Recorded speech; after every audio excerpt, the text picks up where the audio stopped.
이베스트 투자증권 윤지호 센터장님 함께합니다. 안녕하세요. 네, 안녕하십니까. 어서 오세요, 네. 센터장님. 이 어려운 시장에 정말 좀 길을 좀 밝혀주십시오. 그러니까요. 좀. 네. 무슨 길을 요즘 뭐 예. 저도 오나가나 여의도 하면 서로 인사할 때 네. 하는 인사말이 서로 네. 있습니다. 도대체 뭐예요? 시장을 잘 모르겠다.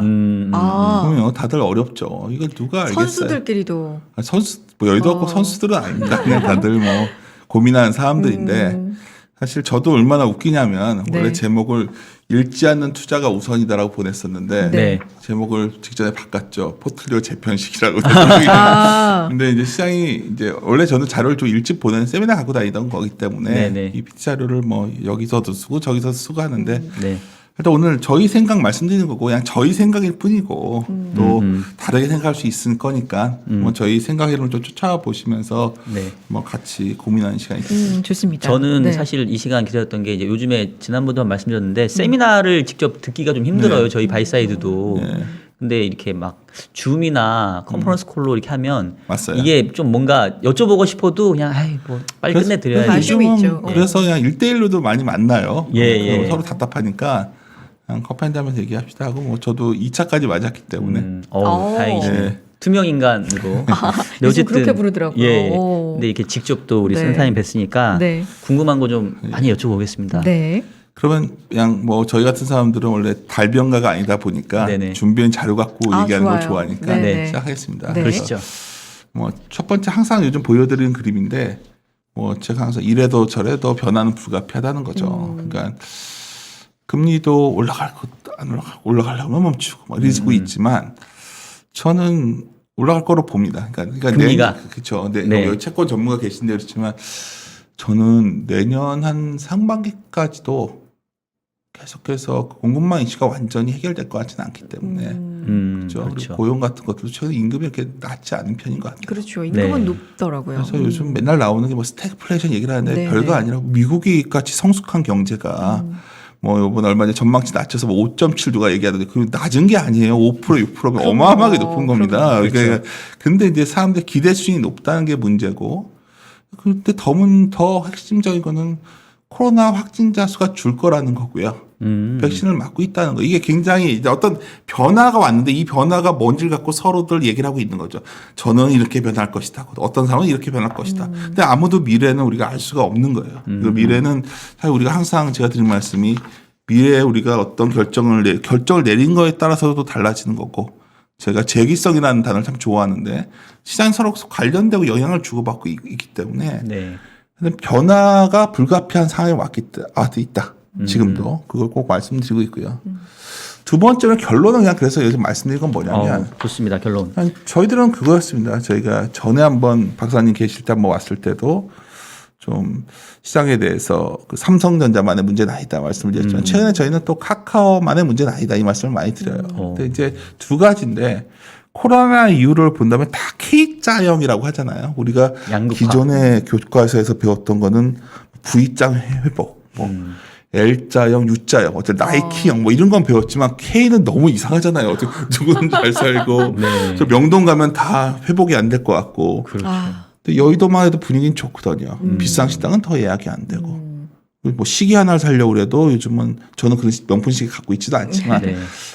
백도 그 명품 백들도 그렇고 이 양극화라는 게 이번 코로나라는 게 가져온 어떤 핵심 변화인데 네. 그러다 보니까 결국 주식시장도 그 양극화로 진행된 거죠. 그래서 예를 들어서 뭐 반도체, 플랫폼, 게임, 배터리 이런 것들은 막 좋은 거 알겠는데 어쩌면 상당히 비싸져 있을 확률이 높은 거고 어떤 좋아진 속도는 많이 좀 주춤해 줄 수 있고 가장 큰 문제는 기대가 너무 크기 때문에 사람들이 좋은 걸 알고 있으니까 조그만 악재만 나와도 굉장히 취약해질 수 있는 거였죠. 네. 먼저 반도체가 두드려 맞았었고 배터리도 소재는 좋지만 뭐 최종 것들은 흔들렸었고 게임도 뭐 NC부터 두드려 맞았었고 최근에 이제 플랫폼에 카카오까지 두드려 맞은 맞아요. 거죠. 근데 반대편에 뭐가 있냐면 아직까지 뭐 우리가 아직 여행도 안 가고 있고 뭐 그렇잖아요. 옷 사는 거 외에는 별로 회복된 게 없거든요. 그렇죠.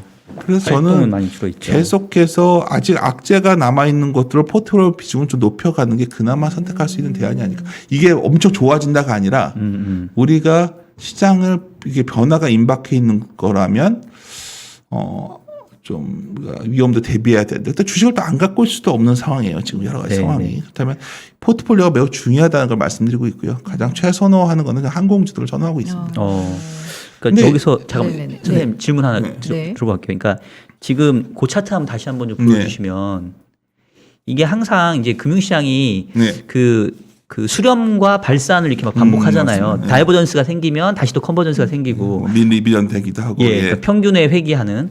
그러니까 지금 보시면은 앞단에 있는 이제 K 회복, 그러니까 어떻게 보면은 뭐 비대면이라고 해야 될까요? 예. 그 언택트 종목들하고 그 컨택트 종목들이 거의 제가 봤을 땐 지수 기준 더블 스코어 차이가 나거든요. 지금. 맞습니다. 근데 지금 센터장님 결론은 지금은 이제 언택트에서 컨택트로 결국 가야 된다. 이쪽이 좀 더 기회가 더 많다. 이제 이 얘기시잖아요. 10년 보고 말씀드린 건 아니고요. 네. 제가 좀 호흡이 짧기 때문에 올해 연말과 내년 상반기를 바라봤을 때 이게 맞는 이렇게 적절하지 않을까 보고 있어요. 근데 이제 예.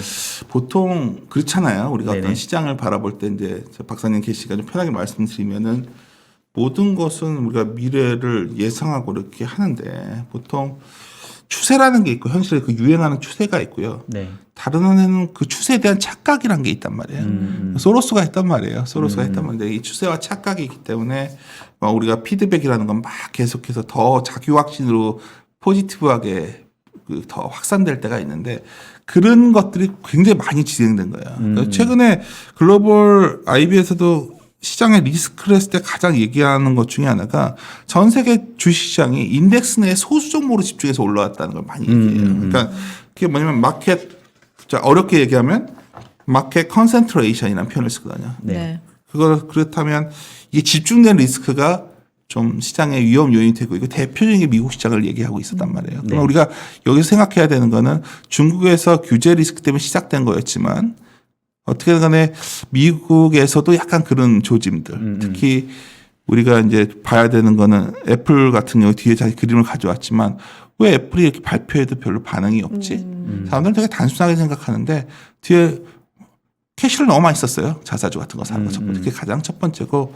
근데 그런 캐시를 많이 썼음에도 불구하고 어제 같은 경우에도 뉴스에서 계속 나오는 게 애플이 이제 자기가 말하는 게 비용 확대시켜가지고 판매량 늘리겠다는 얘기를 했거든요. 네. 주식시장에 마진이 이거 생각보다 안 나오겠구나 생각들을 다 한 거죠. 사실 애플 신제품 효과 이거는 굉장히 언론에 나온 피상적인 거고 밑에 깔린 거는 그게 있고 사실 삼성전자의 IM 사업부도 잘 생각해 보셔야 되는 게 TV 틀면 요새 통신사를 광고를 많이 하지 않습니까? 그만큼 마케팅 비용을 쓰겠다는 의지란 말이에요. 그러니까 뭔가 지금 코스트란 단어가 지금 우리 계속해서 우리 주위에 맴돌고 있는 거예요. 계속. 네네. 그러면 결국 마진들은 좀 흔들릴 수 있다는 가능성을 뭐 주식에 관련 있는 사람들 고민하는 거죠. 이러다 마진 좀 주는 거 아니야? 뭐 이런 고민들.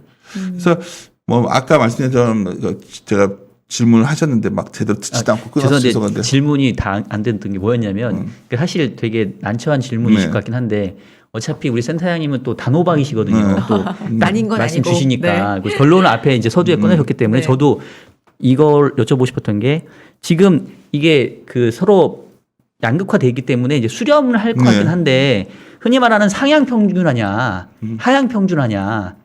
그러니까 제 질문은 이거예요. 둘 사이가 지금 한 놈은 언택트는 갔고 컨택트는 안 갔는데 지금 이제 언택트보다는 컨택트가 좋다고 보시는 거잖아요. 그러면 주식에 대한 전체 포트의 비중은 그대로 놓고 그냥 포트 내에서 리밸런스인 건지 아니면 어쩌면 주식에 대한 비중도 조금 줄이는 것까지 염두에 둬야 되는지. 가장 곤란하지. 예, 죄송합니다. 근데 사실 이거 제일 궁금해하실 거예요. 저도 너무 궁금하거든요. 근데 지금. 사실 저희는 예. 그냥 펀드 매니저들이 아닌 개인 투자자분들은 현금 비중을 늘렸어야 되는 거고요 이미. 여기서도 현금 비중이 높다면 아프지만 현금 비중을 늘려야겠죠 어느 정도는. 그럼 어떻게 미래를 알 수 없으니까. 네네. 근데 포트 매니저들 입장이시라면 약간 비중 조절하면서 그래서 지금까지 못 갔던 그래서 최근에 삼성전자들 많이 사시는 것 같아요. 그냥 빠져봤자 얼마나 빠지겠냐 올라간다를 떠나서 뭐 이런 선택이 가능한데 만약 개인 투자자분들이라면 여기서 레버리지까지 쓰는 건 아닌 것 같아요. 최소한. 특히 최근에 장이 좀 흔들려도 그럴 때마다 신용이 더 늘어나고 있는데 네. 이거는 거의 어쩌면 끝장을 보겠다는 투자가 과연 그럴 정도의 리스크를 우리가 질 만한 정도의 시장이 상방의 여백이 존재하는지에 대해서 물어본다면 그렇진 않다고 생각합니다. 그러니까 이제 제가 사회를 보다 보니까 이제 무슨 생각이 들었냐면 네. 나오신 분 패널 분의 생각을 제가 좀 이렇게 명확하게 하는 질문을 해야겠다는 생각이 들더라고요. 근데 우리 센터장님 같은 경우는 정말 자신 있게 얘기할 수 있는 게 올해 초부터 삼성전자에 대해서 상당히 좀 보수적인 그것도 뭐 입장을 견지해 주셨고 그것만 잘 본 거죠. 뭐 나머지 잘 예, 본 아니 거 그래도요. 없어요. 예. 그거를 이제 또 주의 깊게 들었던 분들은 상당히 도움이 많이 됐을 거니까 일단 센터장님의 지금 생각은 네. 시장은 조금 보수적으로 조금 보는 쪽인 거죠. 그러니까 그런 걸 좀 말씀드려 왔는데 네. 어쩌면 그 다음 그림이 모든 걸 설명할 것 같아요. 어쩌면 우리 여의도에 저희들이 어떤 민낯을 보여드리는 건데 그러니까 제가 저번에 아마 박사님 뵀을 때도 똑같은 말을 하는데 우리 시장에 우라가미 군요 얘기를 참 많이 해요. 뭐 유동성 장세에서 실적 장세가 왔다. 근데 참 아름다운 얘기인데 그게 딱 구별을 내릴 수 있나요? 그러니까 그럴 수 없죠. 말장난이 어떻게 보면 사실. 그렇죠. 그 뭐 여러 가지 성장주 가치주 논쟁도 이게 성장주인지 가치주인지 상당히 헷갈릴 때도 많은 거예요. 근데 이제 분명한 건 하나 있어요. 실적 장세라는 게 오려면 애널리스트들이 전망한 것보다 숫자가 잘 나올 때 실적 장세가 나온다는 건 알고 있어요, 제가. 그러니까 실적 장세가 우리 사람들이 유동성이 아니라 이제 우리가 실적 장세가 올 거야. 그럼 저는 무슨 말씀을 드린 거냐면 좀 더 뭔가 주식 시장에 대한 이익에 대한 기대값이 내려와야 서프라이 당하면서 가는데 그래서 여기서 비극이 탄생합니다. 애널리스트가 컨선 조정을 잘 안 해요. 할 수가 없어요. 이건 어떨 때 주가가 빠져야 한다는 거죠. 둘 중에 하나예요. 여기서 정말 그 이익대로 가서 그냥 쭉 갈 건지. 그게 바로 불과 몇 개월 전까지 기대였죠. 4천까지 갈 거다. 이익 봐. 내년 이익 봐. 이렇게 높잖아, 기대값이. 근데 저 같은 사람은 무슨 고민을 한 거냐면 저 기대값이 높은 거라면 주가가 빠지면서 기대값이 내려올 때 의미 있는 장세가 시작될 수 있다는 거죠.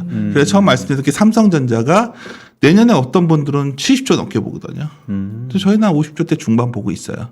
이렇게 뭔가 서로 이견이 커지기 시작할 때 이 컨센서스가 흔들리는데 그런 것들이 좀 늘어나는 경향이 최근에 있거든요. 그래서 저는 이 그림을 잠깐 보여드리는 게 이게 뭐 엄청난 그림이 아니라 항상 보면 후행적으로 이익 조정이 있었다.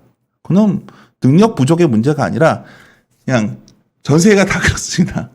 다른 나라들도 마찬가지예요. 그래서 주가에 앞선 컨센 변화가 없다는 게 오히려 전 시장에 상당히 불안정한 요인으로 봐요. 내년을 너무들 좋게 본다는 거죠. 근데 최근에 흥미로운 게 있죠. 그냥 경기에 대한 전망치는 조금씩 내려오고 있고 물가 전망치는 올라가고 있다. 그러니까. 그러니까 핵심은 경기 전망치가 내려온다면 그래? 그럼 우리도 이익이 내려와야 맞는데 요즘 자료들이 잘 안 나올 거예요. 각 증권사가. 추석도 앞두고 있고 그 실적 시즌 끝난 것도 있지만 뭔가 그 부분의 변화가 아쉽다가 있고요. 근데 이 그림이 상당히 흥미로운데 두 가지 그림이 같이 있어요. 뭐냐면 그럼 어디가 그나마 그러면 실적의 기대값이 올라갈 수 있는 좀 낮아져 있다 올라갈 수 있는 서프라이즈가 나올 수 있는 내년에 그럼 그렇죠. 심플해요. 올해 요번에 보면 이게 통신사들 모바일 인구 이동량인데 확진자 수는 우리 요번에 2,000명씩 나오면 원래대로 하면 우리 500명만 나와도 놀랬었어요. 맞아요. 그냥 그러려니 하더라고요. 이제. 그러니까 2,000명이 나오는데 모바일 이동량은 뭐 줄질 않아요. 여기 보시면 그림 보시면 잘 줄질 않죠. 이때는 많이 줄었었잖아요. 이렇게 올라왔음에도 불구하고. 그러니까 뭐 여러 가지 해석이 가능하겠죠. 뭐 위드 코로나로 가서 저같이 백신 맞고서 이제 유령화 됐으니까 자신감 있게 다니는 사람이 있을 수도 있고 이게 자신감 있어야 되는 건지도 모르겠지만. 근데 상당히 거리두기에 대해서 이제는 거부감이 생겼고 제 생각에는 정부도 말씀하시지 정부 관계자분들도 한 11월쯤 가면 저는 위드 코로나로 갈 것 같거든요. 지금 혹시 백신 1차 접종률이 거의 한 70% 맞습니다. 넘었죠. 아마 추석이 지나면 이제 2차 접종도 그 정도 올라올 것 그것도 같은데. 있고 노인 그러니까 중증들은 거의 다 맞았기 때문에 이제 가겠죠. 위드 코로나로. 더 이상 미룰 수가 없는 상황이 온 것 같아요. 그러면 이제 그래서 요즘 최근에 제가 가장 그 말은 반대를 드려요. 최근에 이제 뭐 델타 변이 때문에 성장률이 좀 꺾여서 안 좋은지 아니면 제가 항상 드리는 말씀이 아마 이것 때문에 성장률 훼손으로 보는 거는 아닌 것 같다. 그냥 좀 특히 뭐 미국 성장률을 바라면 제가 엄청나게 높은 성장률이다. 이 말씀은 항상 그 말 혹시 그런 말 하시는 분이 있으면 그건 정말 아닌 것 같고 다만 문제는 이게 좀 느리게 약간 지연되다 보니까 이번에 가장 큰 문제는 결국은 병목 형상들 문제였거든요. 공급망 이슈가 물가를 자극하고 있고 어제 미국 같은 경우도 CPI에 비해서 PPI가 8월 거면 훨씬 높거든요. 그렇죠. 네. 예. 단순화시키면 원가는 올라오는데 그만큼 비싸게 못 팔고 있다는 너무 단순화해서 좀 그렇지만 이런 코스트 이슈가 계속 우리를 발목을 잡는데 이게 언제쯤 풀릴 것 같냐면 원재료 가격도 좀 내려오고 이러려면 내년 한 상반기 돼야 될 것 같거든요. 내년 상반기까지는 계속 그냥 안 될 그 가능성이 거의 없다고 봅니다. 저는 70년대 특수 상황의 스태그플레이션은 안 올 확률이 거의 네, 99% 보는데 99%인데 그때까지 가장 그런 상황에 대한 두려움들, 우려들을 표명할 수가 있는 거고. 그렇죠. 그래서 실적들도 다 굉장히 스태그플레이션이 다른 말은 원가가 올라온다는 네, 얘기예요. 그래서 감안하셔야 된다는 얘기고요. 뭐 계속 말씀드리지만 뭐 오늘은 이제 포트폴리오 재편 얘기니까. 네. 하여튼 저희 담당자 유통 담당자가 쓴 자료에서 제가 그림 따온 거예요. 이거 그냥 제가 이거 좀 쓰자. 아니 센터장님은 다 아유, 그림이 좋더라고요. 이제 해봤더니 이제 일평균 인구 이동량인데 그냥 심플합니다. 4차 유행은 완전히 다른 거예요.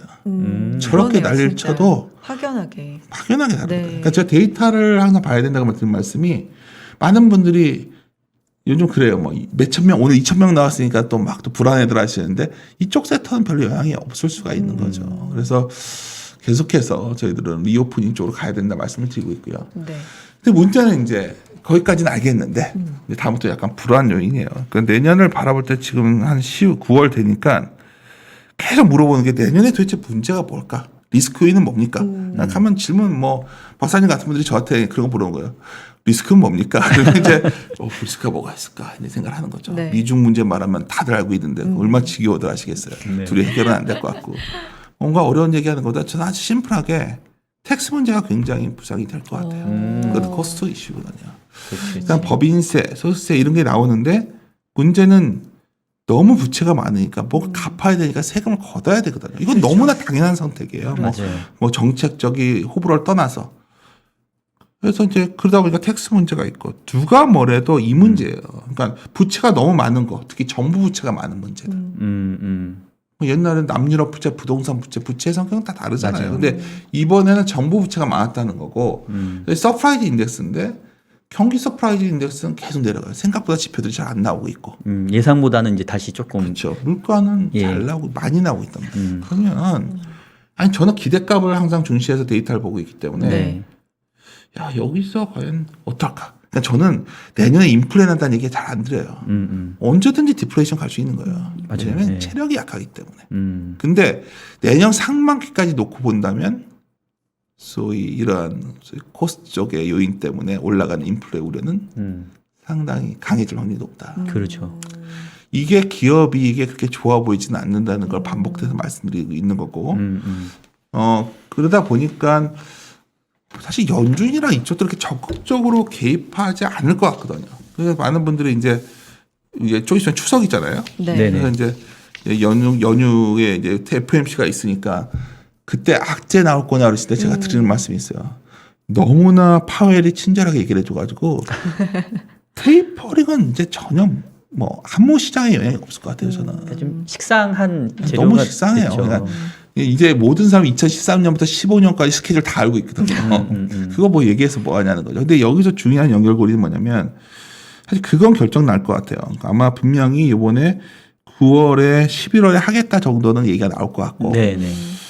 그때 아마 기자회견 때 파열한테 물어보면 금리 인상 관련 없어 이렇게 얘기하겠죠. 네, 네, 한번 했죠 또 그때. 뻔하고 이미 뭐 기계적 연결고리는 없다 얘기했으니까 그 정도는 우리가 추측할 수 있는데 시장에서는 그렇게 안 받아들일 수가 있겠죠. 시장에서는 그래 아마 금리 인상과 테이퍼링에 뭐 관계 없다 하겠지만 점도표의 변화가 나올 수도 있는 거고. 그렇죠. 그렇죠.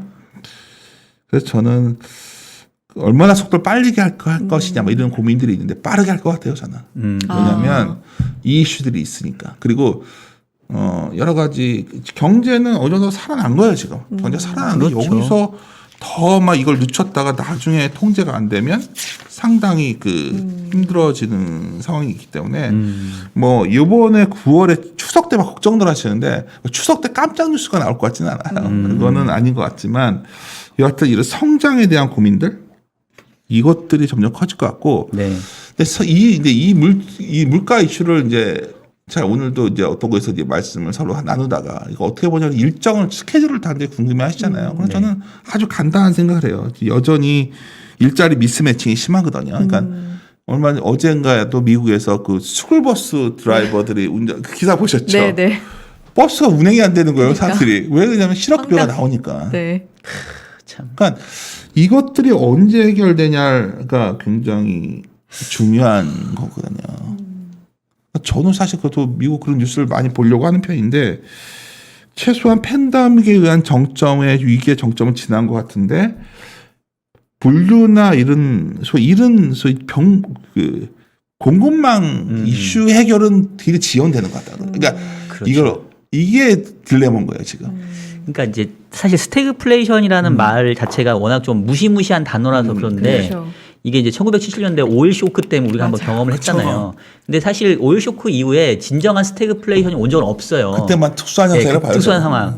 그래서 지금 얘기하는 스태그플레이션은 전혀 그런 때하고는 상관없고 맞습니다. 그냥 어떤 관행적인 표현상에서 이것보다 더 이제 적절한 표현이 없으니까. 물가는 오르는데. 그렇죠. 그러니까 성장은? 물가는 네. 아직 떨어지려면은 네네. 되게 시간이 걸리는 말씀하신 공급망 이슈 때문에. 네. 맞습니다. 근데 경기 지표는 생각보다 먼저 좀 떨어지는.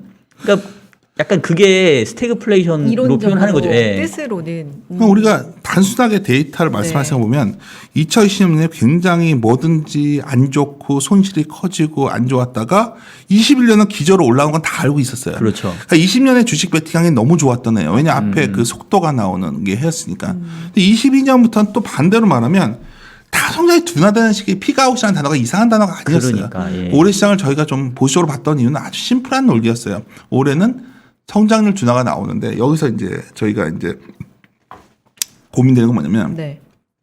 성장률은 줄지만 성장 속도 자체가 무너지는 거냐에 대해서는 다른 문제잖아요. 그러니까 저희는 바이코를 하고 싶은 이유는 성장 속도는 괜찮다는 증거만 나와주면 되는 거죠. 그러려면 수요가 굉장히 견고해야 되는데 여기서 잘 안 보이는 거죠. 수요도 양극화 아닌가요, 지금? 그러니까 이게 도대체 듣도 보도 못한 상황이고 가장 여기에 이제 키를 쥐고 있었던 게 중국인데 중국과 미국의 관계를 딱 보면 이게 협조적이지가 않으니까 이게 뭔가 이게 잘 피가 안 도는 느낌. 그래서 다음 그림 보시면은 이게 중국이에요. 보면 중국이 왜 중요하냐면 제 그림이 여기 조그맣게 있는데 이게 되게 중요한 그림인데 제가 이게 넣어놨어요. 네. 설명해 주세요. 네. 아주 별거 네. 아닙니다. 그냥 수입 점유율로 본다면 전 세계 G20에서 중국이 넘버 2라는 얘기를 드린 거예요. 중국이 뭘 많이 사줘야 그래도 디맨드 쪽에 변화가 있다 얘기를 할 수가 있어요. 그래서 요즘 맨날 그런 얘기가 돼요. 중국이 뭔가 통화 정책을 뭐 지준율 인하할까 막 이런 얘기를 하는데 그거는 약간 단기적인 금융 처방 같고 네. 이게 중국의 총신용이거든요. 뭐 사회융자 총액이라는 데이터인데 보면 전체적인 여기서 살 수 있는 어떤 레버리지 어떤 크기 수요의 크기인데 이건 이렇게 꺾여 내려오고 있었거든요. 이게 아시아 투 아시아 차이나였지만 아시아 쪽에서 중국이 받아들이는 거 비율이 그럼 이게 꺾일 것 같다는 거죠. 이게 우리나라 관련 높은 데이터입니다. 그렇죠. 이게 좀 그러니까 줄 사이가 워낙 관계가 깊어가지고. 그러니까 이걸 우리가 팍 끊을 수도 없고 지금. 네. 근데 이게 그러면 중국이 이제 최근에 이제 좀 돌아서니까 그래서 가격만 보시는 분들은 중국 봐라 돈이 가는 그것도 맞는 말이에요. 근데 제가 보기엔 이런 데이터를 보고 있으면 중국도 베팅하기가 만만치 않은 상황이죠. 그러니까 중국이 왜 이런 선택을 했는가에 대해서는 저도 잘 모르겠어요. 이거 여러 가지 뭐 제가 정치학자도 아니고 중국이 뭐 마오이즘의 복귀다 뭔가 제가 그것까지는 알 수는 없어요. 근데 분명한 거는 현재 중국은 경제 우선은 아닌 것 같아요. 아하. 그렇죠. 더군다나 네. 또 내년에 그렇죠. 맞습니다. 빅 이벤트가 있으니까. 그렇죠. 이게 뭔가 경제 우선이라고 한다면 이렇게 안 할 것 같은 조치들이 자꾸 나오는 거죠. 그래서 다음 페이지 보면 이게 이제 굉장히 의미 있었던 건데 정말 처음 들었을 때는 뜬금없었는데 지금 생각해 보니 상당히 맞는 말이었던 거 중국 입장에서는. 이 다음 그림이 뭐냐면 2차 산업과 3차 산업 비중인데 중국이 이제 계속해서 자기들은 미국식 서비스업으로 키우겠다 했었죠.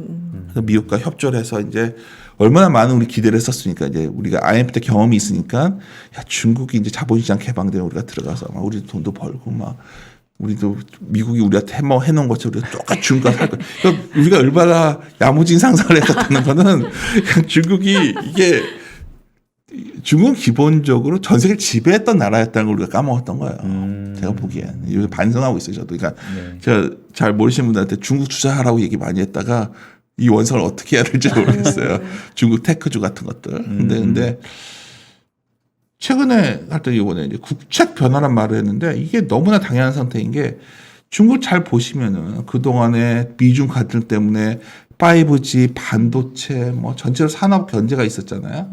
코로나19가 가장 중국에게 충격을 줬던 거는 공급망 리스크에 직격탄을 맞은 거예요, 중국이. 그렇죠. 그러니까 중국 입장에서는 이 제조업이 너무 중요하다는 걸 안 것 같아요. 갑자기 독일식 스마트 제조업을 얘기하는데 도대체 이게 뭔 생각? 처음에 우리끼리 이게 스마트 제조업은 제조업이지 스마트 제조업은 뭔가 이런 경쟁력 있는 산업을 키우겠다는 거예요. 반대로 미국은 지금 어떻게 가고 있죠? 미국은 스스로 공급망을 미국으로 가져오겠다고 하고 있어요. 리쇼어링에 이거 잘 보시면 둘 다 여기 와서 둘 다 해라는 거예요 지금. 그렇지. 그리고 우리가 생산할 거니까 너희들 와서 보조해. 그러네. 그러니까 갑자기 미국에 있는 반도체 유럽에 뭐 짓겠다고 이거를 그러니까 저는 이제 직접 필드에 뛰는 축구 선수가 아니잖아요. 네. 뭐 박사님은 필드 선수시지만 저희 같은 해설자들은 슛을 잘 못하면서 마치 저렇게 폼을 저렇게 하면 슛이 멋있게 들어갔다고 생각하는 거는 그래도 매년 됐으니까 보일 때가 있는데 이 이슈가 그렇게 간단한 이슈가 아니라는 거죠. 그러니까 내가 그날 전화 통화했다고 이게 좋은 이슈라고 해서 딱 한마디 했어요. 그런 외교적 수사에 불과한 걸 갖고서 그렇지. 전혀 이거는 이런 근본적인 걸 생각한다면 그냥 이런 거예요. 제가 이제 얼마 전에 그 어떤 책에서 봤는데 트럼프는 미중 막 맨날 미국 중국을 공격할 처럼 얘기하고 그랬지만 중국에서 사절단 가서 뭐 농산물 좀 사준다고 했더니 바로 서로 했었어요. 그러니까 트럼프는 약간 장사꾼 같은 그쵸. 느낌이었고 바이든은 그런 건 필요 없고 푼돈 필요 없고 인권을 얘기하잖아요. 그렇죠. 인권을 얘기하고 대만을 얘기하기 시작했어요. 그건 양보할 수 없는 라인이거든. 그래서 저는 이 문제가 어떻게 된다가 아니라 좀 어떤 식으로 될 줄 잘 모르겠다는 게 최근에 이것도 굉장히 리스크 요인이고 중국 역시 세제 개편이 들어가는 거예요. 그러니까 저는 항상 어떤 정책이 유행을 탄다 생각을 많이 하거든요. 어떤 나라가 규제를 들어가면 저 나라도 하는데 우리도 할까? 저 나라 금리 올려? 우리도 올릴까? 요새 세제, 텍세이션이라는 이슈가 커지고 있고 그렇죠. 또 하나 규제라는 소리가 커지고 있다는 거. 이런 것들이 상당히 어쩌면 아까 좀 우리한테 우호적 환경은 아니지 않을까 하는 생각을 그거를 한마디로 관통하면 제가 빅브라더. 그러네요. 그죠. 그게 왜냐하면 코로나 이후에 더 심해진 거예요. 그러니까 그 팬데믹을 극복하는 과정에서 정부의 어떤 필요성, 정부의 역할이 더 커지다 보니까 규제도 강화하고 돈이 필요하니까 이제 세금 올려야 되고. 네. 그래서 저는 최근에 이제 이런 고민을 해요. 여러 가지 이 공급망 이슈가 또 이게 자꾸 이런 나라들이 더 왜 이런 고민을 하냐면 기후도 다 연결되는 거예요. 하도 가뭄도 많고 막 어떤 나라 보면 막 겨울이 됐다가 텍사스가 막 이러잖아요. 지금 이게 모든 게 공급망 이슈에 연동되고 있는 거거든요. 그래서 이런 상황이다 보니까 부채를 많이 쓸 수밖에 없는 거예요. 재정 아까 국가 부채가 많아졌다 그랬잖아요. 이거 해결할 방법들이 못 찾고 있는 것 같거든요. 제가 봤을 때는.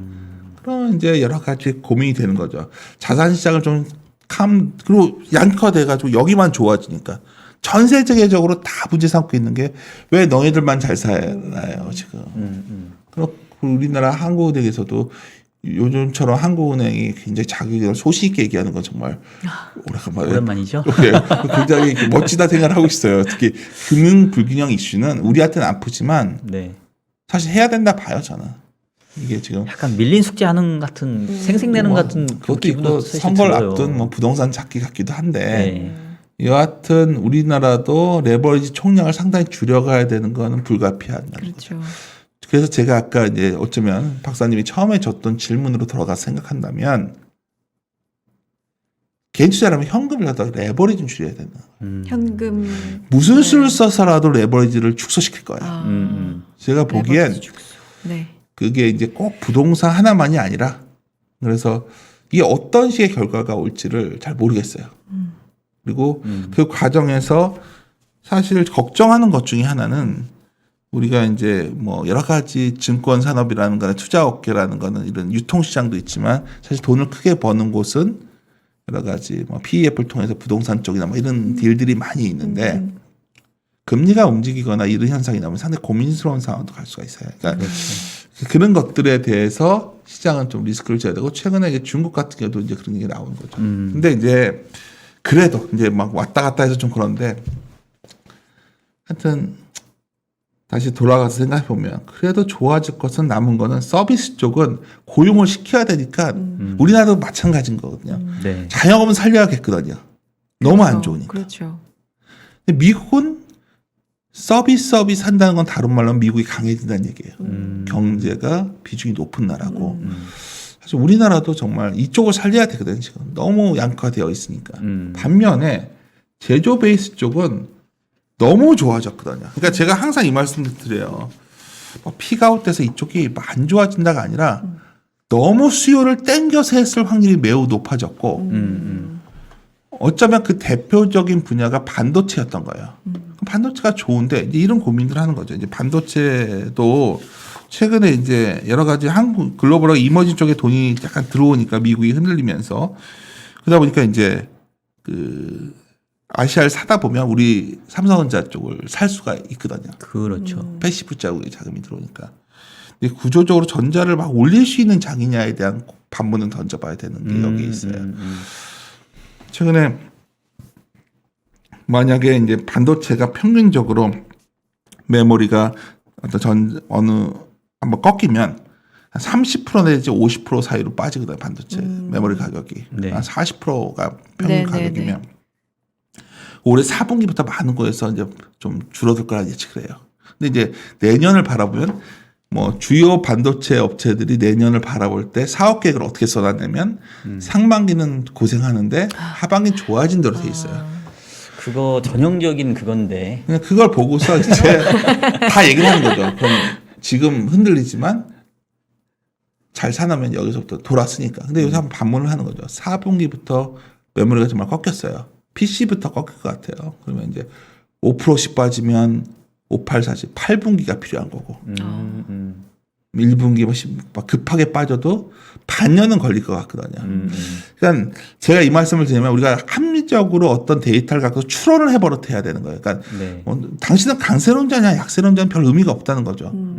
저는 어떤 거에서는 굉장히 낙관론자일 수도 있는 거고 길게 보았을 때는 어떤 건 굉장히 안 좋게 볼 수가 있는데 그 근거는 굉장히 심플해야 된다는 거예요. 그러니까 우리가 제조 베이스 쪽으로 확 좋아지려면 삼성전자가 기대 이상에 아까 이렇게 나와야 되는데 좋게 보면 내년 70조 이상 보면 저희가 틀린 것같 되겠죠. 아직도 이쪽도 자신이 없는 거예요. 분명한 거는 생각보다 수요를 많이 땡겨 쓴 거죠. 근데 이런 분야가 의외로 생각보다 많습니다. 저 차트가 저는 참 핵심인 것 같은 게 네네. 지금 미국이잖아요. 네. 그러니까 내구재 소비는 추세를 이미 웃돌았고 그렇죠. 서비스 소비는 밑돌고 있으니 언젠가는 이제 앞서 나갔던 내구재 소비는 좀 줄 거고 네. 서비스 소비는 늘어날 건데 사실 저런 식이면 미국에 의존해서 먹고 사는 특히 그 제조업 기반의 나라에는 좋을 거 없다는 얘기잖아요. 미국은 이제 어떻게 자기 내수산을 돌리는 거죠. 그치, 미국은 좋은데 그쵸. 미국에 수출했던 국가들에게는 지금 좋은 뉴스가 아닌 다른 거죠. 말로 하면 달러는 강해지죠. 그럼 이 시기에 미국은 해볼 만한 거죠. 테이퍼링도 할 수 그렇죠. 있고 어쩌면 정상으로 빨리 가겠죠. 여기는. 근데 걱정이 되는 게 사실 그러면 미국은 서비스업이 좋아지니까 미국 경기 자체가 좋아서 테이퍼링 해도 돼 하는데 미국 이외의 다른 뭐 신흥국이나 내지는 미국에 의존한 어떤 국가들한테는 제조업 수요가 주는데 거기다 대고 테이퍼링까지 해서 달러 강해지면 사실 약간 이중고. 그렇죠. 사실 그거는 근데 아닌가요? 제가 이제 이 말씀을 많이 드리는데 너무 그걸 파웰이 걱정을 많이 했던 것 같아요. 그러니까 미리미리 많이 대비를 해놔서 뭐 그 옛날에 2014 그런 충격은 없다 봐요 저는. 하지만 제가 계속 드리는 말씀은 지수가 좀만 버티고 좀 올라가면 또 바로들 흥분들을 하시거든요. 막 이게 다시 시작했다. 뭐 이런 분위기는 아직 데이터상으로 잡히지 않고 있다는 말씀을 드린 거고. 근데 이제 우리나라로 들어갈게요. 이제 우리나라 문제는 이제 이거예요. 8월 달에 이제 수출 증가율이 정말 다시 반등하니까 이제 수출 쪽이 다시 이 9월이 이제 확 무너집니다. 그러게요. 왜냐하면 이때 많이 높았으니까. 기저효과가 이제 그쵸. 본격적으로 작용하거든요. 9월서부터 12월까지가 이렇게 이거는 제가 인위적으로 1%씩 계속 는다고 수출을 네네네네. 가정한 거예요. 수출이 늘어나도 이게 꺾이는데 이게 이제 많은 분들이 그래요. 수출 늘면 됐지. 왜 증가율 갖고 이러냐. 증가율이 보통 밸류에이션이 쌀 때 문제가 안 돼요. 근데 밸류에이션이 좀 목에 차 있을 때 보통 우리가 좀 하이 레벨에 왔다고 할 때는 증가율이 꺾이면 마진율과 매출 증가율이 꺾이는 거기 때문에 멀티플을 확 줄 수가 없는 시기에 들어가는 거거든요. 그래서 그 시기에 들어갔다는 말씀을 드리는 거고요. 네. 그렇다면 여기에 관련된 제조 베이스의 주식들 중에서 굉장히 선별을 잘해야 될 것 같고. 네. 근데 여기서 이제 카카오 얘기가 나오는데 이 그림을 이제 저희가 사실 몇 개월 전부터 썼는데 사실 썼다가 뺐다가 썼다 뺐다 그랬어요. 그냥 카카오가 계속 올라가니까 이거 여기서 이랬다가 좀 빼자 뺐다 넣었다 뺐다 그치, 넣었다. 너무 잘 나가니까 좀 왜 이거 도대체 이거 잘못 본 건가? 그러니까. 근데 이제 하나 분명한 거는 네. 이 자료는 저희 신중호 팀장이랑 맨날 우리가 하던 얘기예요. 뭐냐면 저희가 이제 한창 아모레퍼시픽 난리 났을 때 이때 아모레퍼시픽이 정말 엄청 좋았을 때 그때 저희들 생각에는 정말 중국은 화장품 인구가 다 우리나라 것만 쓸 줄 살 것 알아요. 같고. 그때 예. 진짜 네. 그랬죠.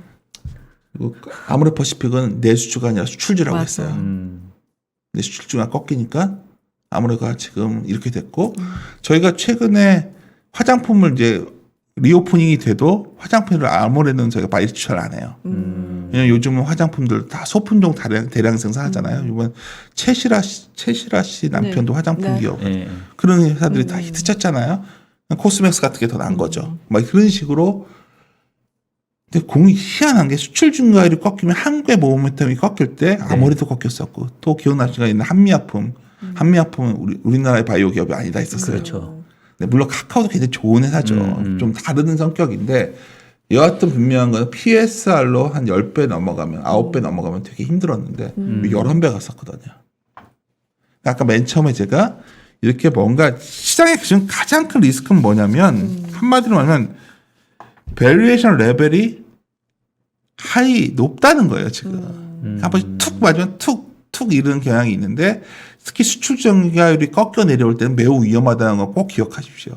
이거는 수출 증가율. 우리나라 같은 네. 경우에는 매우 연동성이 높았기 때문에 네, 맞아요. 근데 이번에도 역시 주도주가 좀 흔들린 거죠. 근데 뭐 카카오가 이제 몇 년 뒤에는 정말 엄청나게 더 좋은 회사가 될 수 있겠지만 섣불리 뭐 막 너무나 트레이딩 개념으로 이런 네네. 걸 섣불리 하시는 거는 그냥 반등했다 빠지고 그럴 수도 있다는 점에서 말씀드렸고요.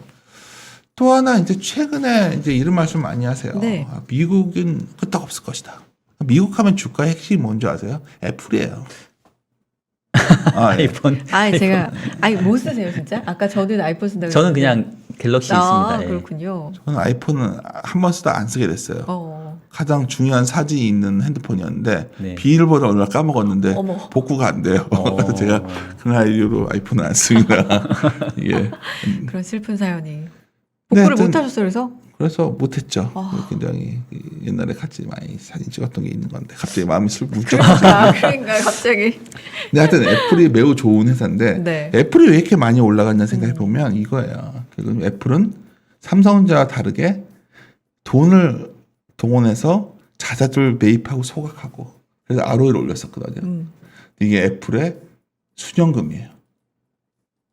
평균 레벨 밑으로 와버려서 그러네, 이게 벌써. 이제 얼마나 더 할 수 있을까 이런 말들을 하는 거죠 이제.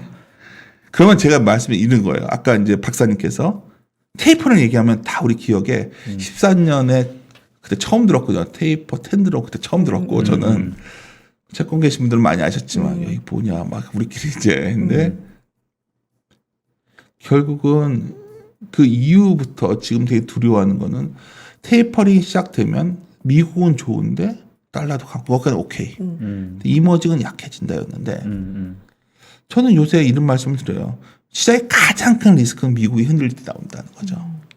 그럴 여지가 조금은 생겼던 것 중에 하나가 애플이에요. 뭐 테슬라 같은 거야 워낙 미래의 성장 스토리가 있고 팬덤 그룹이 있지만 애플은 어떻게 보면 주주 가치로 올라온 건데 규제에 의해서 이게 막힌다면 이게 그런 시나리오를 제가 계속 말씀드려왔는데 최근에 이게 뭐 아다리가 일본어 표현해서 그런데 저게 약간 비슷한 단어가 나온 게 뭐냐면 자사주에 대해서 뭔가 미국의 입장이 좀 부정적이잖아요. 그러니까 이런 말이 있더라고요. 최근에 파월이 연임되려면 네. 민주당 내 소위 진보 계열의 그 의견을 들어줘야 되는데 워런 뭐 이런 분들 워런 뭐 엄청 공격하잖아요 그런 지금. 사람들이 다 자사주 이거 공격하고 있거든요. 아. 그 법인세 얘기하고 있고. 연출장 이렇게 하고 싶은 자리겠죠. 이제 근데 전체적 분위기들이 그 식으로 간다면 사실 규제라는 단어가 그래서 저는 우리가 보통 그 뭐 위대한 투자자를 뽑을 때 워렌 버핏을 다 좋아하잖아요. 워렌 버핏은 꼭 투자자란 자가 붙지만 소로스는 투기꾼이라는 단어가 붙어요. 근데 투기꾼이라는 말을 듣는 거는 이 사람은 시장에 영향을 주고 싶어 했었거든요. 그러니까 사람의 의도가 시장에 영향을 미친다고 봤는데 저는 그 단어를 되게 좋아해요, 사실은. 어떤 이런 정책적 의도가 영향을 받느냐를 되게 보는 편이에요. 안 먹힐 때는 문제가 없는데 영향을 받으면 그때는 증폭되거든요. 근데 이번에는 이게 보통 그래서 소로스가 했던 유명한 말 중에 한 나라에서 하면은 별게 아닌데 여러 나라에서 같이 하면 증폭된다는 거거든요.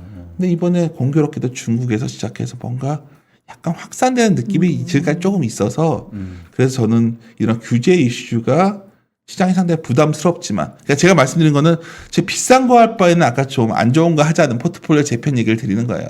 그렇다면 이쪽도 그냥 마냥 가기는 쉽지 않을 것 같고요.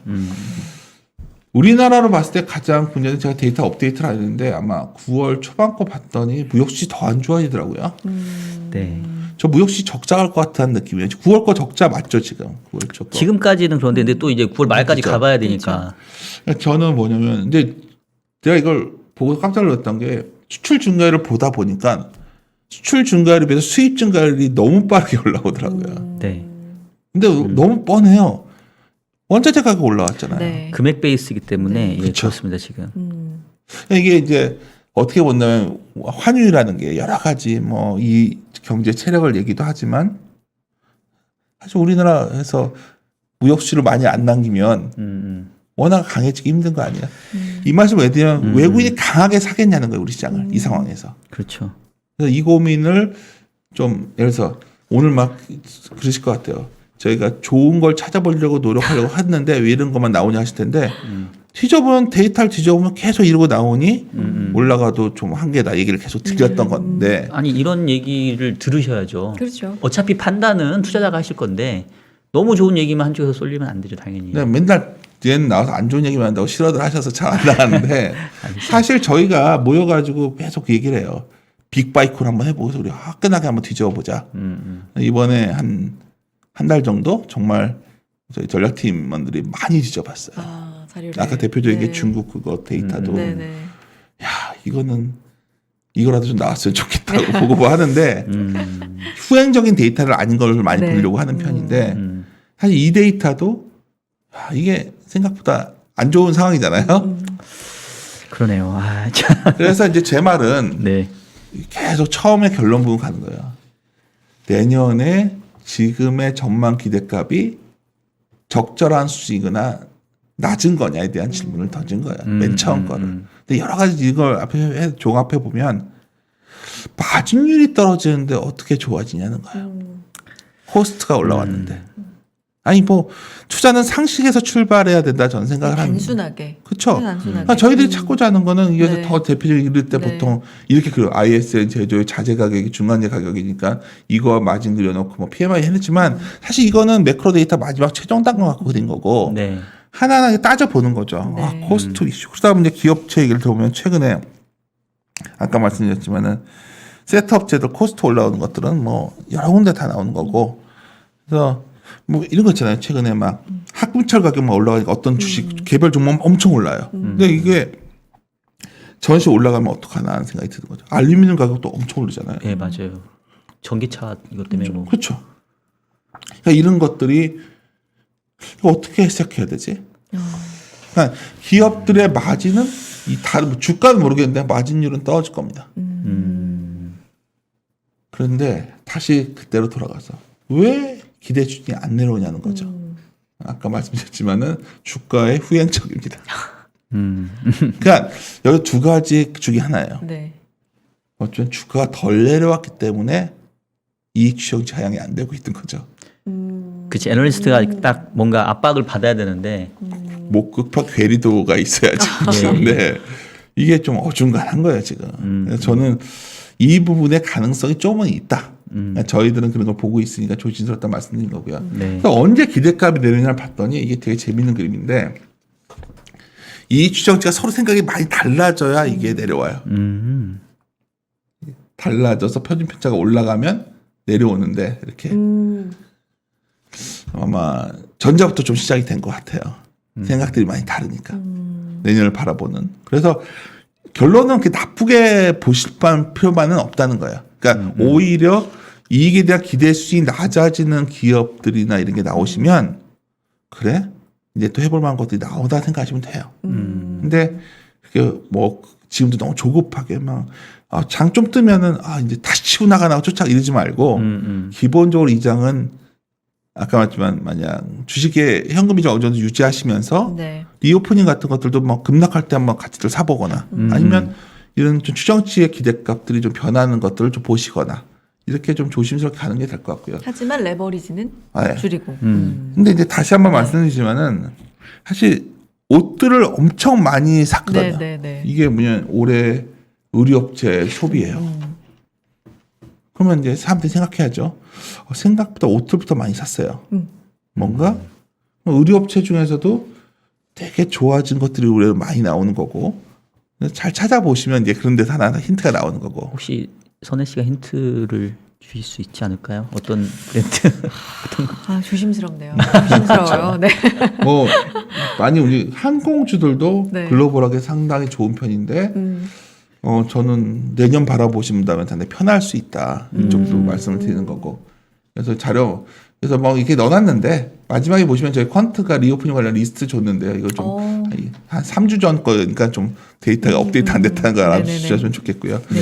그래서 오늘도 이제 오래간만에 박사님 모셔서 오늘 제가 먼저 쭉 떠들었는데 아마 속으로 왜 제가 일방적으로 또 저렇게 얘기하고 하겠지만 저희들 생각은 뭐 저한테 5개월 뒤에서 지금 상황을 어떻게 생각하냐 물어본다면 그래도 이제 서서히 내년을 바라봤을 때 좋은 기간 쪽으로 가고 있는데 여전히 지금 막 흥분할 시기는 아니다. 지금 뭐 사람들이 가격만 보고서 뭐 저가가 왔다 이런 논리는 제 경험으로는 짧은 경험이지만 그렇게 판단할 수는 없다는 거죠.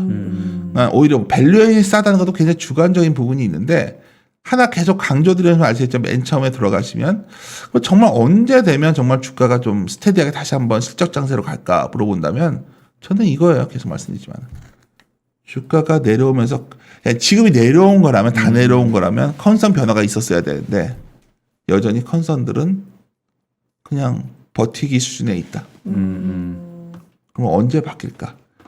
4분기가 굉장히 컨선이 높거든요.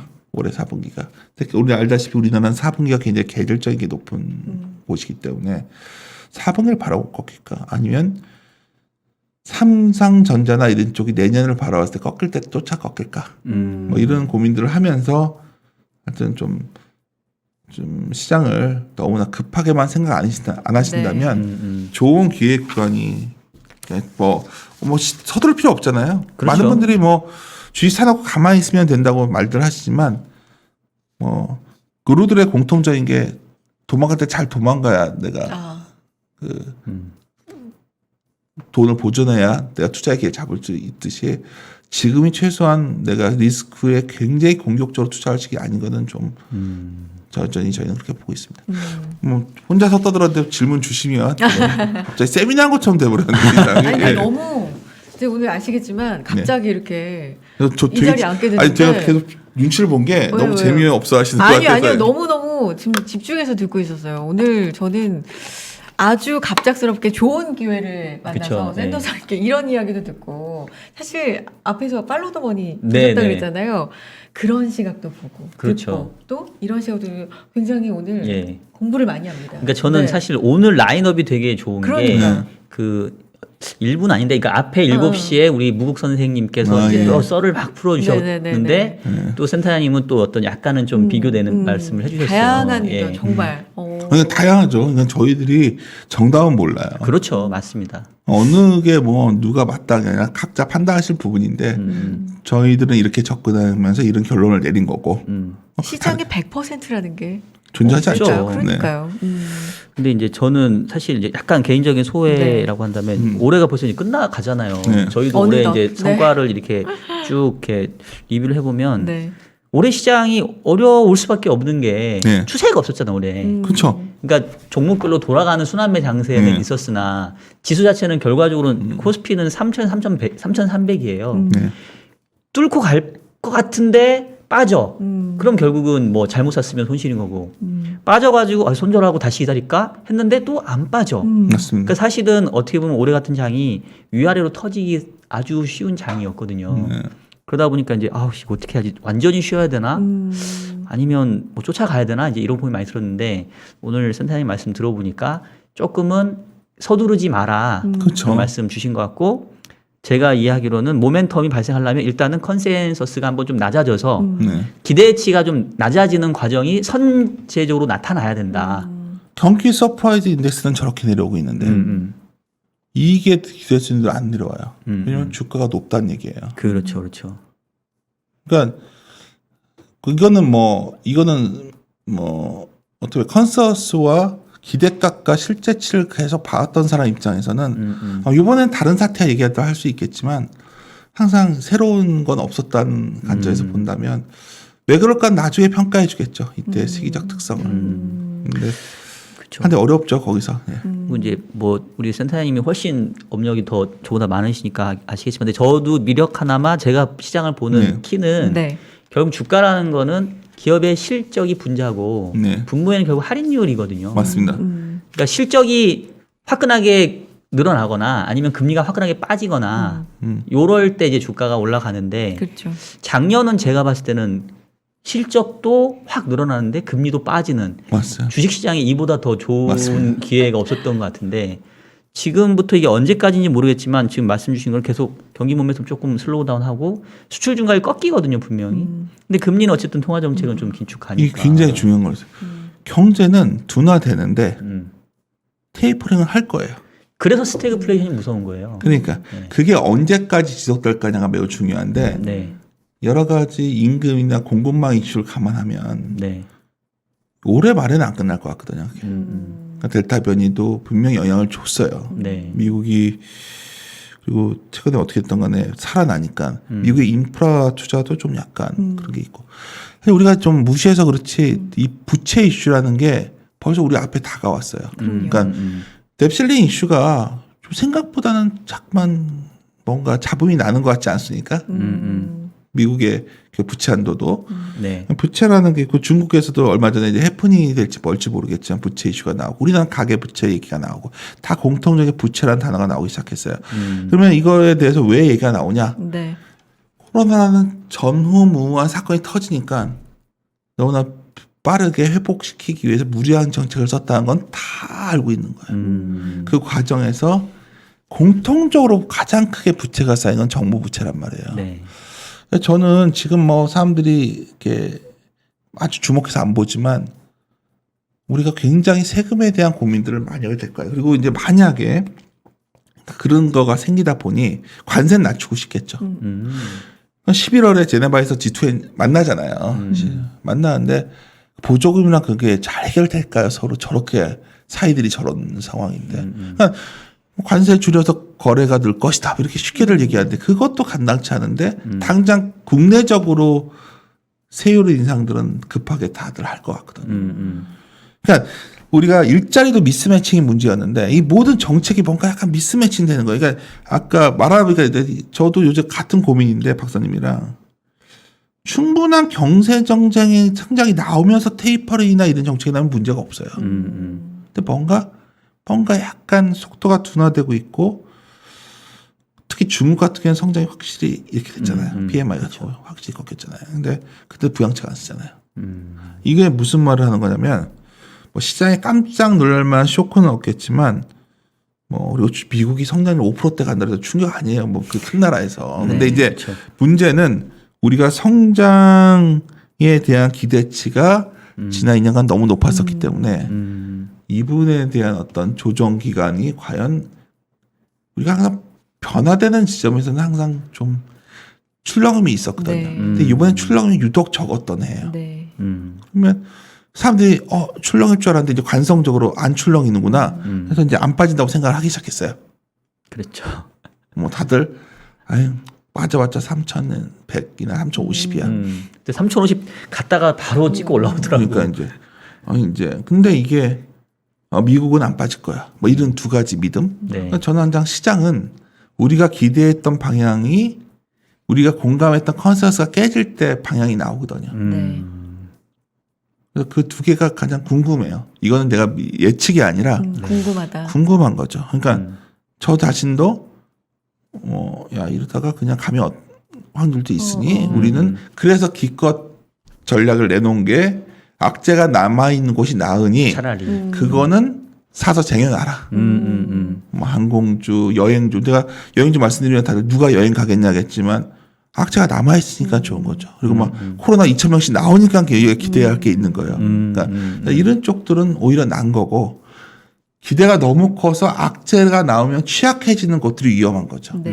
그것들이 최근에 말했던 반도체에 시작해서 카카오까지 게임주까지 기대가 너무 높았잖아요. 그렇죠. 그러니까 이런 것들이 저희들이 생각하는 어떤 시장을 대처하는 전략인데 이게 맞는 전략인지는 모르겠습니다. 아유, 뭐 우리가 신은 아니니까. 그러니까요. 근데 오늘 그 센터님 정말 어려운 시기에 정리를 잘 해주신 것 같고요. 그러니까 네. 투자자분들 이거 보신 분들 오해하지 마세요. 또 이렇게 방송이 애매하게 끝나면 뭐 윤세는 또 뭐 베어콜을 했고 뭐 또 뭐 그렇게 단순하지 사복이 않아요. 망가지 이렇게 또 받아들이시면 여러분들이 죄송하지만 이해 못하신 거고. 일단 지금은 서두를 때가 아닌 것 같고 약간 밸류에이션 메리트가 있는 쪽 그다음에 그동안에 조금 그 약간 그러니까 우리 쪽 전문용어로 쩔어 있다고 얘기하잖아요. 그런 것들 위주로 좀 잡고 좀 기다려 보자. 아직은 악재가 예. 좀 남아 있는. 재밌는 기억나세요? 경기가 정말 돌아왔은 거 최근에 이제 우리나라 소재주가 움직이잖아요. 네. 이거 갖고 굉장히 고민을 했어요. 모여서 야 포스코를 정말 질러야 되나? 근데 거짓말처럼 질러야 된다 의견 나올 때부터 안 가더라고요. 그러니까 밥 먹으면서 질러야 돼. 네. 결론을 내렸어요. 왜냐면 결국은 이쪽도 돌았을 거니까. 제가 이 말씀을 왜 드리냐면 누구도 이 시장은 그러니까 이 방송 보시는 모든 분들도 힘들지만 다 힘든 거예요. 네. 지금. 왜냐하면 맞습니다.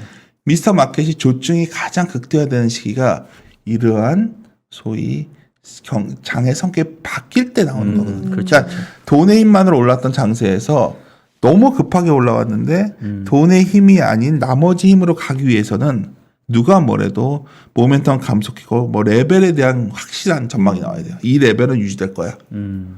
근데 수출도 모든 게 레벨이 유지가 안 된단 말이에요. 지금 그렇죠. 우리가 객관적 사실을 그렇게 무시하면 안 된다는 네. 거예요. 당연히 막연하게 이제 개인들이 시장에 들어왔으니까 버텨줄 거고 수많은 그런 것이 있었지만 저는 본질적으로 그러한 걸 갖고 주가가 움직인 기억은 없어요. 네. 우리가 최종적으로 봐야 되는 거는 아까 말했지만 결국 좋아지는 방향이 확실해질 때 뭐 많은 분들이 그게 뭐 얼마나 중요하겠냐겠지만 그랬을 때 자신 있게 종목 베팅을 할 수 있는 거죠. 어중간할 때 지금 이제 굉장히 뭐 이것저것 움직이는 지금도 움직이는 종목들이 있죠. 네. 그거에 취해서 저걸 살 걸 이러고서 해봤자 뭐 지나고 나서 별로 수익률은 그렇게 좋지도 않거든요. 그래서 다시 말씀드리지만 저는 결론. 읽지 않는 투자가 우선이다라는 제목을 가져왔다가 이거는 또 자꾸 제가 안 좋은 얘기하는 것 같아요. 그거보다는 포트폴리오 재편의 시기로 활용하자가 적절한 제목 같아서 그렇게 결론을 잡았습니다. 아유, 감사합니다. 혹시 좋은 시간이었어요. 질문 있으세요? 네. 날카로운 질문? 날카롭지 않으면 어떡하려고 좀 부담을 제가 날카롭지 않기 때문에 아무거나 물어보세요. 아유, 아닙니다. 네. 잃지 않는 투자가 우선이다도 그러면은 사실은 생각하시는 그러니까 제일 저는 두 가지 방법이 있어요. 읽지 네, 않는 투자는. 네. 버펫은 살 때 잘 사가지고 잃을 때는 안 팔면 된다는 전략이 하나 있고요. 그런 투자도 방법이 있어요. 어떤 분들은 그래 나는 끝까지. 근데 제 기억에 미국과 한국이 좀 다르더라고요. 미국은 그게 되는데 한국은 읽지 않는 투자를 하겠다고 끝까지 버티면 어느 날 이 산업 사이클이 바뀌어 버리다가 주도주가 그러니까 옛날에 증권주가 주도할 때도 있었고 조선이 주도할 때가 그렇죠. 있었고. 근데 이제 그랬을 때 또 떠오르는 사람 중에 하나가 이제 아까 말씀드렸지만은 마크 티어라는 사람이 있어요. 서점에 있을 겁니다. 그러니까 소로스와 버펫을 비교해 놓은 책인데 저는 굉장히 좋아하는 책이에요. 네네. 둘의 공통점을 막 찾다가 하나를 찾은 거예요. 그러니까 되게 사고가 유연했고 사실은 도대체 우리가 많은 분들이 워렌 버핏을 볼 때도 막 가치 투자자라고 하는데 그렇죠. 이게 정확하게 이 사람이 그건지 막 헷갈릴 때도 있고 성장주 그것도 섞여 있고 막 그렇잖아요. 근데 이제 둘의 공통적인 게 소로스는 하여튼 자기가 시장에 테스트해보고 아니면 빨리 도망가더라고요. 그래서 자기가 가장 큰 공통점은 결국은 실수를 인정하는 사람들이었다. 저도 그래서 지금은 실수하기 좋은 장이거든요. 왜냐하면 아까 박사님 지적했지만 올라갈 때는 꼭 올라가 쫓아가면 또 실수한 거고 무너질 것 같아서 팔면 또 반대로 반등할 때는 언제 잘 팔 건가를 고민하고 무너질 때는 그래 한번 그러니까 이게 굉장히 단순한 말 같지만 그걸 할 수 있으려면 적절한 현금 관리가 필요한 거예요. 그래서 근데 이런 건 너무 초보자의 질문 같지만 네. 그렇게 만약에 어렵잖아요. 애매하잖아요. 네. 그러면은 내가 사니까 올라가고 뭔가 이런 그러니까 파니까 올라가고 뭔가 이렇게 거꾸로 좀 흐름을 잡게 될 위험성도 있기 때문에 그럴 때 아무것도 하지 마. 뭔가 이런 것도 하나의 방법이 될 수 있나요? 주식시장에 들어오신 분들이 아무것도 하지 않는다는 건 거의 불가능하기 때문에 적절하게 주식은 가져가셔야 돼요.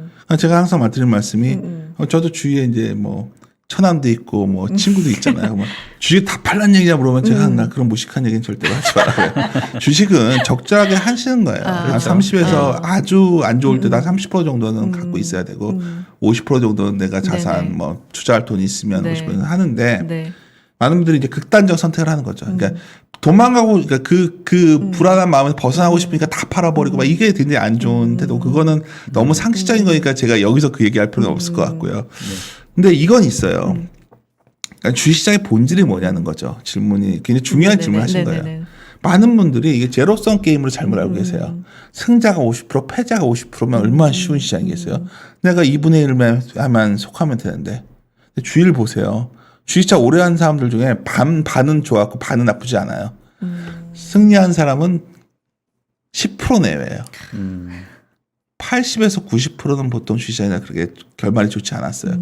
아무리 이거는 꼭 우리 시장만 그런 게 아니라 글로벌하게 봤을 때 왜 그런지에 대해서 여러 가지 해설을 하는데 제가 좀 공감했던 부분은 주식시장의 성격이 기본적으로 마이너스성 게임이라고 표현을 쓰거든요. 그러니까 제로성 게임은 50대 50이고 그렇죠. 마이너스성 게임이 대표적인 게 뭐냐면 복권, 아. 뭐 경마야 이런 거예요. 그러니까 위너는 돈을 많이 벌어요. 대부분 많은 사람들이 그러면 잃고. 저 사람처럼 돈을 벌고 싶어서 하지만 그건 소수라는 걸 잊지 마시죠. 그럼 여기서 우리가 그런 뛰어난 차질을 갖고 있지 않은 사람이라면 굉장히 더 신중해야겠죠. 정말 좋은 기회였을 때. 일단 주식의 가장 좋은 기회는 뭐냐면 가장 리스크가 적을 때가 뭐냐고 갑자기 되게 짐 폴인가 하는 분이었던 네네. 것 같은데 어떤 기회냐고 물었더니 주가가 빠져있을 때라고 그랬어요. 제가 드린 말씀은 평범한 사람 저같이 뭐 우리 같은 평범한 사람들이 과연 주식시장에서 이길 수 있는 방법이 뭘까? 그러니까. 다시 기본적인 기업 이익과 밸류에이션을 들어갈 수밖에 없어요. 네. 여기서 다시 한번 반문해 보자는 거죠. 네. 지금의 기대 이익에 대해서 자신이 있는가? 네. 자신이 없다면 이익은 그렇고 밸류에이션을 확장을 할 만큼 지금 싼가? 사실 그 두 가지 질문을 하면 뭐 싼 주식이 아니라 지금은 시대가 바뀌었기 때문에 항상 그래. 시대가 바뀌어서 아모레퍼시픽 내놨을 때도 이거는 다른 거야. 한미약품 때도 그랬고 그 전에도 현대중공업 때도 그랬고 그랬지만 나중 되면 결국은 비싼 주식은 빠졌고 그렇죠. 쌌던 주식이 올라갔다는 제가 믿는 건 그거예요. 그래서 리오프닝도 아직은 지금 그러니까 그런 고포에 사서 저포로 말 사는데 고포는 뭐냐면 그래서 다시 저포로 갈 수 있는 회사를 고르는 거지 무조건 고포가 좋은 건 아니에요. 그래서 뭐 그냥 너무 짧은 시간에 뭐 네. 두서없이 말씀을 드렸지만 선택할 수 있는 카드를 저희들은 약간 실수를 줄이고 잃지 않는 투자가 우선이다가 생각이 강해서 그럼 오늘 말씀드린 것 같습니다. 알겠습니다. 진짜 아유, 좋은 시간이었습니다. 오늘 네. 긴 시간 동안 이렇게 차근차근 이렇게 조곤조곤 말씀해서 너무 진짜. 감사드리고요. 예, 핵심은 잃지 않는 게 지금은 중요하다. 그게 딱 키인 것 같고요. 포트폴리오 재편. 이제 정말 네. 돈을 벌 때가 네. 언젠가는 올 거잖아요. 그때 확실하게 스트롱 바이콜 하실 거잖아요. 그러니까 제가 작년에 사과나무 시리즈 자꾸 말해서 저 사람 그 얘기만 한다는데 그리고 작년에 1600개에서부터 바이코를 강하게 그러니까. 해서 예. 정말 그때도 참 욕을 많이 먹었지만 네. 1400 얼마 갔지만 근데 제가 글을 직접 썼습니다. 모든 애널리스트 때 한 종목씩 추천을 하라고 그러고 사과나무 시리즈라고 EBS 보면 나오는데 제가 그 서두를 썼어요. 내일 지구가 멸망해도 한국으로 주식을 사겠다. 근데 그런 때 주식을 하면 좋죠. 근데 많은 분들이 그런 기회가 또 오겠냐고 그러시는데 옵니다. 오죠. 예. 왜 인간이 어떤 그런 무분별한 어떤 탐욕. 탐욕과 공포가 항상. 맞습니다. 그렇죠. 그 다음번 다시 사과나무 2 아우. 자료 쓰실 때 물론 그 안에도 또 와주시겠지만 네. 사과나무과는 아니고요. 예. 더 힘들어서 예. 저희가 연말이나 연초에는 빅바이코를 할 계획으로 전략팀한테 계속 오더를 내리는데 네. 이제 자기 생 주관들이 강한 친구들이어서 별로 제 말을 안 들어주고 하여튼 우리 빨리 윤 센터장님이 다시 스트롱 바이코를 부르는 진짜 그날을 그런가요? 저희도 기대를 네. 해보겠고요. 그 반대로 또 전까지는 제가 바이코라는 순간이 네. 퐁나게 시그널일 수도 있어요. 아이 그렇게 뭐, 보지 말자고요. 그러니까요. 제가 역지표일 수도 있으니까 네. 그냥 그런 의견 정도로 활용하시면 됩니다. 네. 자, 너무 감사드리고요. 네. 다음번에 또 기대하실까? 나오시길 예, 알겠습니다. 기대하겠습니다. 네, 윤지호 센터장님과 귀한 이야기 말씀 나눠봤습니다. 오늘 말씀 진짜 고맙습니다. 네, 감사합니다. 네. 고맙습니다.